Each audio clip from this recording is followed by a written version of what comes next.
Welcome back. The Lunar New Year is only 2 days away.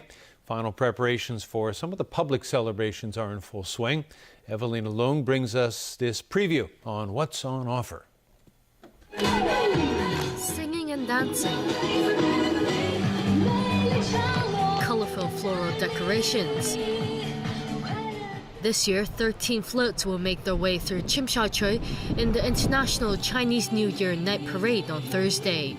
Some of the participants said this year's floats are covered with more lights than before to give the performance a more dynamic appearance. The Hong Kong Tourism Board expects 150,000 people to line up along the streets to get a glimpse of the extravaganza. On February 20th, the second day of the Lunar New Year, there will be a fireworks display over Victoria Harbour.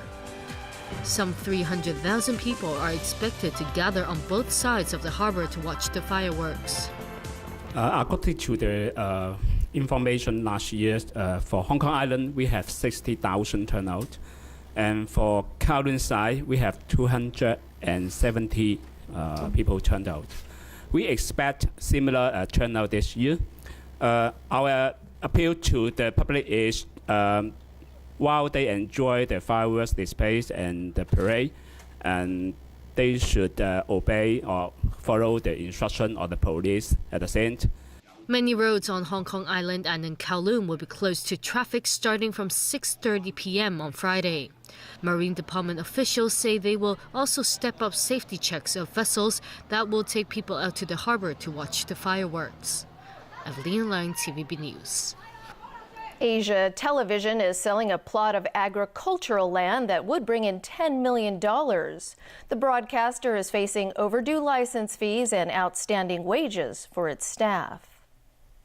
Ipka Po, executive director of ATV, said the troubled broadcaster will be selling a plot of agricultural land in Chun Wan next week. The sale is expected to generate $10 million.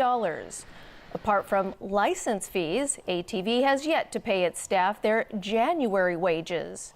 IP is not sure whether they will get paid before the Lunar New Year. He said the TV station has dropped the idea of selling its shares to the general public, as lawyers said the plan is too complicated. Opposition party member Rui Maria de Araujo has been sworn in as East Timor's prime minister. The 50-year-old former health minister took office in the country's 6th constitutional government, along with 37 cabinet ministers in a presidential ceremony. Araujo is a medical doctor who was nominated for the premiership by former guerrilla leader Xanana Gusmao.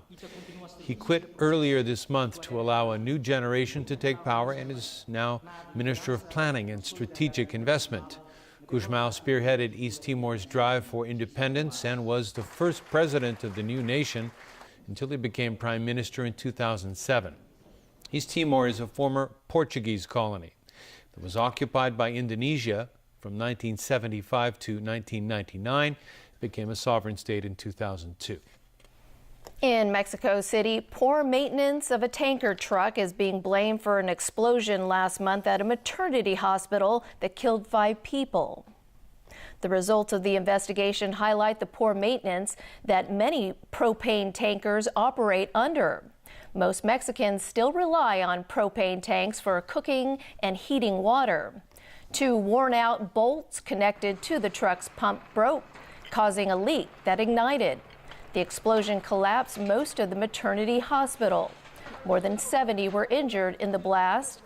Mexico City's chief prosecutor said charges will be filed against the company that owns the tanker. An internet security conference in Mexico heard that a hacking ring, still in operation, has robbed up to $1 billion from banks around the world.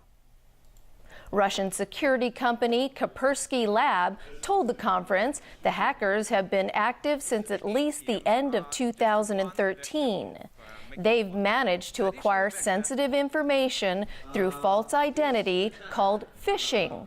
Then they lurk for months, learning the bank's systems. Then they use that knowledge to steal money without raising suspicion, such as setting up fake accounts and transferring money into them, or programming cash machines to dispense money at specific times. Most targets have been in Russia, China, the U.S., and Germany. The victims are the banks themselves, not customers. Right, Chris, what do you have for us in sports? A little cup play in England. Manchester United overcame a determined Preston North End to reach the quarterfinals of the FA Cup. But United will have to play better against holders Arsenal if they want to reach the final in May. Tony Saban reports. It was another less than convincing